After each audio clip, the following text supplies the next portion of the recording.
উপকারী হয়ে যায়, তখন সেটা পরিমাণে অনেক অল্প হলেও আমাদের জন্য সেটা অনেক বেশি উপকার বয়ে আনে। অনেকে অনেক দীর্ঘ হায়াত পাইছেন, কিন্তু দীর্ঘ হায়াতে তেমন কিছু করার সুযোগ পান নাই, তার মানে জীবনে বরকত হয় নাই। অনেকে প্রচুর পরিমাণ সম্পদ কামাই করেছেন, কিন্তু সেই সম্পদ থেকে কোনো হিসাব খুঁজে পাচ্ছেন না যে কোথায় কি করলেন, বরকত নাই। অনেকে দেখা যাচ্ছে যে অনেক কাজ করেছেন, কিন্তু ফলাফল দেখা যাচ্ছে খুব বেশি একটা দৃশ্যমান না, তার মানে বরকত নাই। এর বিপরীতে দেখা যায় একজন অল্প কামাই করছে, মাশাআল্লাহ, এর ভিতরে সে অনেক কিছু করে ফেলেছে। কারণ হলো তার এই কামাইতে কি ছিল? বরকত ছিল। এই কামাইতে আল্লাহ সুবহানাহু ওয়া তাআলার পক্ষ থেকে কল্যাণ ছিল। অতএব আমাদের জীবনে, আমাদের আমলে, আমাদের রুজিতে, আমাদের ইনকামে, আমাদের সন্তান সন্ততিতে, আমাদের সব কিছুতে আল্লাহ সুবহানাহু ওয়া তাআলার পক্ষ থেকে বরকত আসবে। বেশ কিছু আমল আছে, সে আমলগুলো করলে এগুলোকে আমরা এক কথায় বলতে পারি বরকতের 10টি চাবি। এই চাবিগুলো যদি আমরা ব্যবহার করি তাহলে ইনশাআল্লাহ বিদিনিল্লাহ আমাদের জীবন বরকতময় হয়ে যাবে। তার ভিতরে 1 নম্বরের চাবি হলো বরকতের ঈমান এবং তাকওয়া। প্রিয় ভাইয়েরা, যখন ঈমান এবং তাকওয়া কারোর মধ্যে থাকে তখন আল্লাহ সুবহানাহু ওয়া তাআলার পক্ষ থেকে বরকতের বারিধারা তার প্রতি বর্ষণ হতে থাকে। আল্লাহ সুবহানাহু ওয়া তাআলা কোরআন কারীমে বলেছেন, ওয়ালাউ আন্না আহলাল কুরা আমানু ওয়াত্তাকাউ লাফাতাহনা আলাইহিম বারাকাতিম মিনাস সামাই ওয়াল আরদ। যদি কোনো জনপদের লোকেরা ঈমান আনে এবং তাকওয়া অবলম্বন করে তাহলে আমি আসমান থেকে এবং জমিন থেকে, উপর থেকে নিচ থেকে, উভয় দিক থেকে বরকতের সমস্ত দুয়ার খুলে দেব। সম্মানিত ভাইরা, এই জন্যই দেখা যায় সারা পৃথিবীতে অন্য ধর্মের মানুষেরা, অমুসলিমেরা কোনো দিক থেকে অনেক বেশি সুখে শান্তিতে আছে বলে আমাদের কাছে মনে হয়, কিন্তু আসলে সুখে শান্তিতে খুব একটা নাই। বিভিন্ন জরিপ বলছে সুসাইড বা আত্মহত্যার পরিমাণ তাদের মধ্যে বেশি। আত্মহত্যা মানুষ তখনই করে যখন সুখের চাইতে দুঃখের পরিমাণ বেড়ে যায়, কিন্তু মুসলমানদের মধ্যে আত্মহত্যার পরিমাণ অনেক কম। মুসলমানরা বেশিরভাগই গরিব, অভাবী, তারপরেও তাদের মধ্যে আত্মহত্যার পরিমাণ কম। এটা একটা আলামত যে তাদের জীবনে কি আছে? বরকত আছে। কারণ ঈমান সামান্য হলেও আছে। আর যার জীবনে ঈমান নাই তাকে দেখবেন যে অনেক আট্টালিকাতে সে আছে, সুখের শান্তির অনেক উপকরণ তার কাছে আছে, কিন্তু আসলে সুখ শান্তিতে খুব একটা সে নাই, কারণ তার জীবনে কি নাই? বরকত নাই। এই জন্য কেউ যদি ঈমান আনে আর তাকওয়া অবলম্বন করে, এই দুটি জিনিস যদি কারোর ভেতরে থাকে, তাহলে আল্লাহ সুবহানাহু ওয়া তাআলার ওয়াদা হলো আসমান এবং জমিন থেকে বরকতের সমস্ত দুয়ারগুলো তার জন্য কি করে দেওয়া হবে? খুলে দেওয়া হবে। এই জন্য ভাই, ঈমানকে খালেস করতে হবে শিরক থেকে, কুফরি থেকে, নেফাকি থেকে। শিরক, কুফর, নেফাক এগুলো থেকে ঈমানকে পরিচ্ছন্ন করতে হবে আর তাকওয়া অবলম্বন করতে হবে। তাকওয়া কি? তাকওয়া হলো আল্লাহর ভয়ে যে কোনো হারাম কাজ থেকে বেঁচে থাকা। আল্লাহর ভয়ে যদি আমি হারাম কাজ থেকে বেঁচে থাকার মানসিকতা আমার ভিতরে থাকে, যার ভিতরে যত বেশি থাকবে আল্লাহ সুবহানাহু ওয়া তাআলা তার জীবনকে তত বেশি বরকতময় করে দিবেন। বরকতের 2 নম্বর চাবি হলো যে কোনো কাজের শুরুতে বিসমিল্লাহ বলা। যে কোনো কাজের শুরুতে কি করা? বিসমিল্লাহ বলা। নবী আলাইহিস সালাম বলেছেন, তোমাদের মধ্যে কেউ যখন খানা শুরু করে এবং সে যদি বিসমিল্লাহ বলে তো শয়তান তার সাথে ওই খাবারে যোগ দিতে পারে না, ভাগ বসাতে পারে না। যেটুকু আছে সেটুকু তার জন্য কল্যাণ বয়ে আনে, কল্যাণ করা হয় খাবার। অনুরূপভাবে কেউ যদি বাসা বাড়িতে প্রবেশ করে বিসমিল্লাহ বলে ঢুকে, তাহলে সেই ঢোকার সময় তার সাথে কি হতে পারে না? শয়তান যোগ দিতে পারে না। অনুরূপভাবে প্রত্যেকটা কাজে বান্দা যখন ভালো কাজে যখন বিসমিল্লাহ বলে শুরু করে তখন শয়তান সে কাজে আর অংশগ্রহণ করতে পারে না। আর শয়তান যখন ইন্টারফেয়ার করতে পারে না, তাহলে আল্লাহ সুবহানাহু ওয়া তাআলার পক্ষ থেকে সেখানে বরকত আসা খুবই সহজ হয়ে যায়, এটাই স্বাভাবিক। অতএব বিসমিল্লাহর পরিমাণ বেশি বলা। 3 নম্বর বরকতের চাবি হলো ভাই কোরআনে কারীমের সাথে সম্পৃক্ততা বাড়ানো। যে যত বেশি কোরআনের সাথে সম্পর্ক গড়বে তার জীবনে তত বেশি বরকত নেমে আসবে। যে ঘরে কোরআন তেলাওয়াত হবে, কোরআনের চর্চা হবে, কোরআনের শেখা হবে, কোরআন বুঝাবুঝি হবে, কোরআনের উপর আমল করার প্রবণতা থাকবে, অভ্যাস থাকবে, সেই ঘরে আল্লাহ সুবহানাহু ওয়া তাআলার বরকত তত বেশি আসবে। আল্লাহ সুবহানাহু ওয়া তাআলা কোরআনে কারীমের ভিতরে বলেছেন, ওয়াহাদা কিতাবুন আনজালনাহু মুবারাক। কোরআনে কারীমকে আল্লাহ সুবহানাহু ওয়া তাআলা কোরআনের বহু জায়গায় বলেছেন যে এটা কিতাবে মুবারাক। এই কোরআনটা হলো কি? বরকতময়। অতএব এর সাথে যে যত বেশি সম্পৃক্ত হবে তত বেশি তার জীবন কি হবে? বরকতময় হয়ে যাবে। নবী আলাইহিস সালাম বলেছেন সহিহ মুসলিমের হাদিসে, ইন্নাল্লাহা ইয়ারফাউ বিহাযাল কিতাবি আকওয়ামা ওয়া ইয়াদাউ বিহি আখারিন। আল্লাহ তাআলা এই কিতাব দিয়ে বহু মানুষকে উপরে উঠাবেন, আবার বহু মানুষকে নিচে নামাবেন। অর্থাৎ এই কিতাব কোরআন, এটাকে যারা ফলো করবে আল্লাহ তাআলা তাদেরকে মর্যাদা বাড়াবেন, আর যারা ফলো করবে না তাদের মর্যাদা কমাবেন। বাহ্যিকভাবে মনে হবে সুখের সাগরে ভাসছে, আসলে দুঃখের কোনো অন্ত তাদের জীবনে থাকবে না। তাহলে বরকতের 3 নম্বর চাবি হলো কি?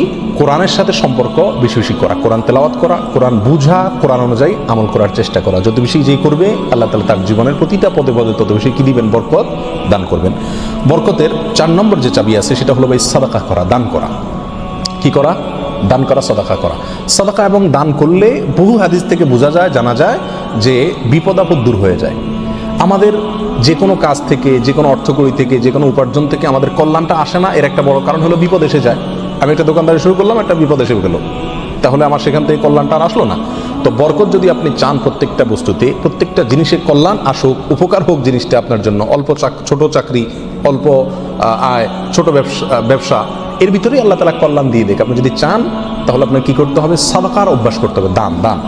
দান করলে মুসিবত এবং বিপদ দূর হয়। তো আপনার ওই অল্প আয় থেকে যখন বিপদ দূর হয়ে যাবে বা বিপদ মুক্ত থাকবে, তখন ইনশাআল্লাহ বিদিনিল্লাহ সেটা আপনার জন্য কি হয়ে যাবে? কল্যাণকর এবং বরকতময় হয়ে যাবে। ওর ভিতরে আপনার জন্য বরকত থাকবে। অতএব সাদাকার অভ্যাস করা, সারা বছর অল্প স্বল্প হলেও, পরিমাণে খুব অল্প হোক। এক হাদিসে আসছে নবী সাল্লাল্লাহু আলাইহি ওয়াসাল্লাম বলেছেন, খেজুরের অংশ দিয়েও যদি হয় তবুও তুমি সাদাকা করে জাহান্নামের আগুন থেকে বাঁচার চেষ্টা করো। বিপদ থেকে রক্ষার জন্য আমরা সাধ্য অনুযায়ী সাদকা করব, অনেক বেশি করা কোনো জরুরি না। প্রতিদিন সাদকা করা একটা জটিল বিষয়। অনেক সময় প্রতিদিন আমি অভাবী লোক পাইও না, তাহলে একটা বাক্স রাখতে পারি বাসায়, যে প্রতিদিন আমি সেখানে 1 টাকা রাখবো, 2 টাকা রাখবো, যতটুকু সাধ্যগুলো ততটুকু রাখবো। তাহলে নিয়মিত আমি দানের সওয়াবটা পেয়ে গেলাম। এই টাকাটা অভাবী লোকের, পরে কয়েকদিন পর পর খুলে আমি দিয়ে দিলাম মানুষকে। তাহলে প্রতিদিন সৎকার আমলটা হয়ে গেল। এবং সৎকার নিয়মিত করলে কি হয়? বরকত প্রত্যেকটা ক্ষেত্রে নেমে আসে। নাম্বার 5, বরকতের 5 নম্বর চাবি হলো ভাই আত্মীয় স্বজনের সাথে সম্পর্ক ভালো রাখা। এটা বহুল পরীক্ষিত একটি আমল ভাই। আত্মীয় স্বজনের সাথে যে যত বেশি সম্পর্ক ভালো রাখে, মা বাপ, ভাই বোন, ফুফু, চাচা, কাছের লোকজন, রক্ত সম্পর্কীয় লোক যারা, বিশেষ করে তাদের সাথে যে যত বেশি সম্পর্ক ভালো রাখে এবং তাদের সাথে সম্পর্ককে নষ্ট করে না, তারা যদি দুর্ব্যবহার করে তো নিজের পক্ষ থেকে ভালো ব্যবহার করার চেষ্টা করে, তো এই লোকের জীবনে আল্লাহ তাআলা বরকত দান করেন। এটা পরীক্ষিত বিষয়। অতএব এই চাবিটি বরকতের, এটা খুবই গুরুত্বপূর্ণ। 5 নম্বর, অর্থাৎ আত্মীয় স্বজনের সাথে, রক্ত সম্পর্কীয় লোকদের সাথে কি করতে হবে? সম্পর্ক সবসময় বিল্ড আপ করার চেষ্টা করতে হবে। তাদের খোঁজখবর নিতে হবে, সাধ্য অনুযায়ী তাদের পাশে দাঁড়াতে হবে। যদি পাশে দাঁড়াতে নাও পারেন, অন্তত সম্পর্কটাকে কি করতে হবে? ভালো রাখার চেষ্টা করে যেতে হবে। নাম্বার 6, বরকতের 6 নম্বর চাবি হলো ভাই সকালবেলায় ভোরে ভোরে কাজে যাওয়া। নবী আলাইহিস সালাম দোয়া করেছেন, আল্লাহুম্মা বারিক লি উম্মতি ফি বুকুরিহা, আল্লাহ আমার উম্মতকে সকালবেলা আপনি বরকত দান করবেন। অন্য এক রওয়ায়াতে আসছে বুরিকা লি উম্মতি ফি বুকুরিহা, তিনি বলেছেন আমার উম্মতের জন্য সকালবেলার সময়টাতে বরকত দেওয়া হয়েছে। অতএব সকালের সময়টাতে আপনি ঘুমায় থাকেন, তাহলে বরকত কোত্থেকে আসবে? এই টাইমটাতে কাজ করতে হবে। এবং কিছু কিছু কাজ আছে, কিছু কিছু পেশা আছে যে সকালবেলা করার মতন, আপনি মার্কেটের দোকান আছে, সকালে ভোরে খোলার সিস্টেম নাই, তাহলে সেটা তো আপনি খুলবেন না।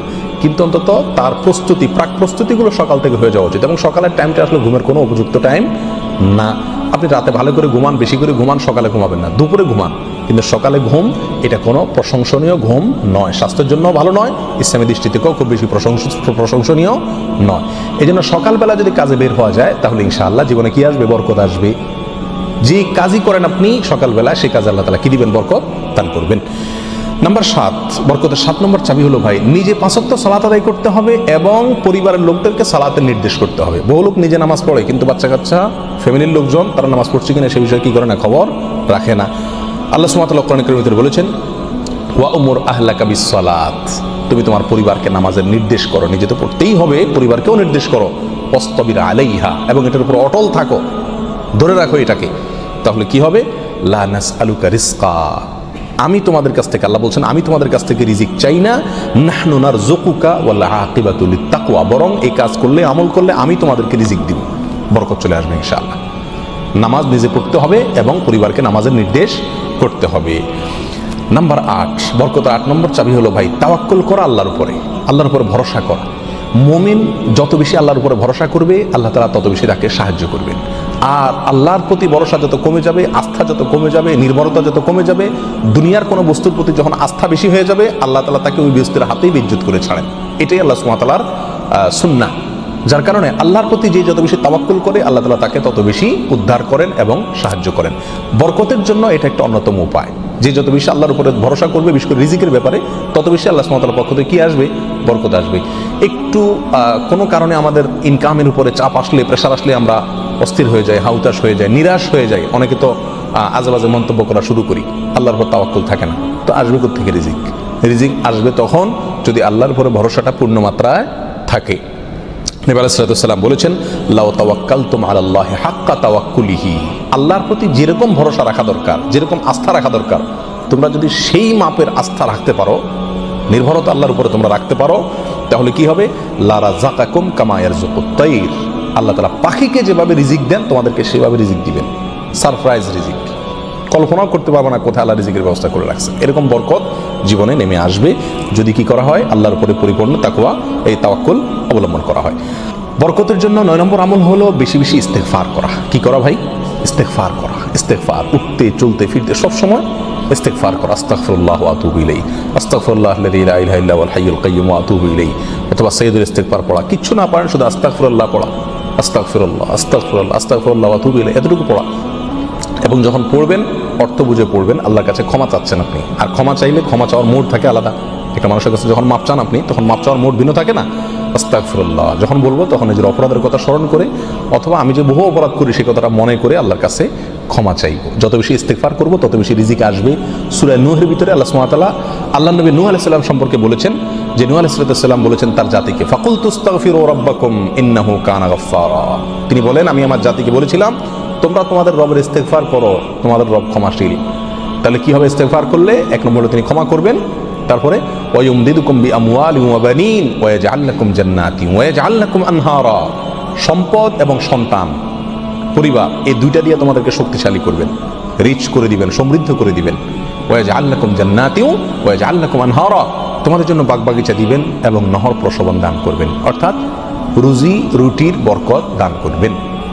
সম্মানিত ভাই বন্ধুগণ, তাহলে ইস্তেগফার করলে রুটি রুজির বরকত হয়, সম্পদে আপনার বরকত হয়, সন্তানে বরকত হয়, পরিবারে বরকত হয়। অতএব ইস্তেগফার বেশি বেশি করতে থাকতে হবে। নবী আলাইহিস সালাম বলেছেন, মাল্লাজিমাল ইস্তেগফার, যে ব্যক্তি ইস্তেগফারকে ধরে রাখবে, সবসময় নিয়মিত ইস্তেগফার করবে, জাআলাল্লাহু মিন কুল্লি যিকিন মাখরাজা, সকল কঠিন মুহূর্ত থেকে বের হওয়ার জন্য আল্লাহ তাআলা তাকে পথ দেখাই দিবেন।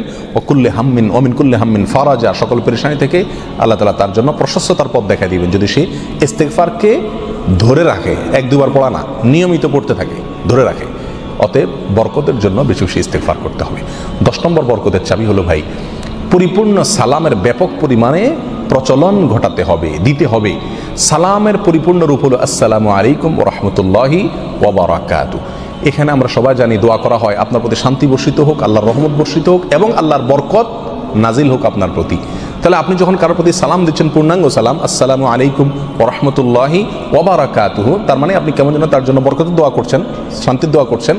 আর হাদিসে আসছে, কোনো মুসলিমের জন্য যদি আপনি বরকতের দোয়া করেন বা যে কোনো দোয়া করেন, তো ফেরেশতা আপনার জন্য দোয়া করে আল্লাহ এই বান্দাকেও আপনি দান করেন।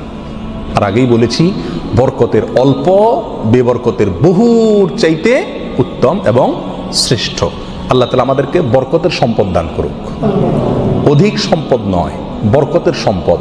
আল্লাহ তাআলা আমাদের বরকতের সন্তান দান করুক, অধিক সন্তান নয়, বরকতের সন্তান। কল্যাণ যে সন্তানে আছে সেখানে অনেক বেশি হলো, কিন্তু কল্যাণ তার ভিতরে নাই, উপকারটা নাই, তাহলে এই বেশির কোনো লাভ হলো না। আল্লাহ তাআলা আমাদের গোটা জীবনকে, আমাদের উপার্জনকে, আমাদের সম্পদকে, আমাদের নেক আমলকে, আমাদের সন্তান সন্ততিকে, আমাদের পরিবারকে, পরিজনকে, আমাদের চিন্তা চেতনাকে, আমাদের সব কিছুকে আল্লাহ সুবহানাহু ওয়া তাআলা বরকতময় করে দিন।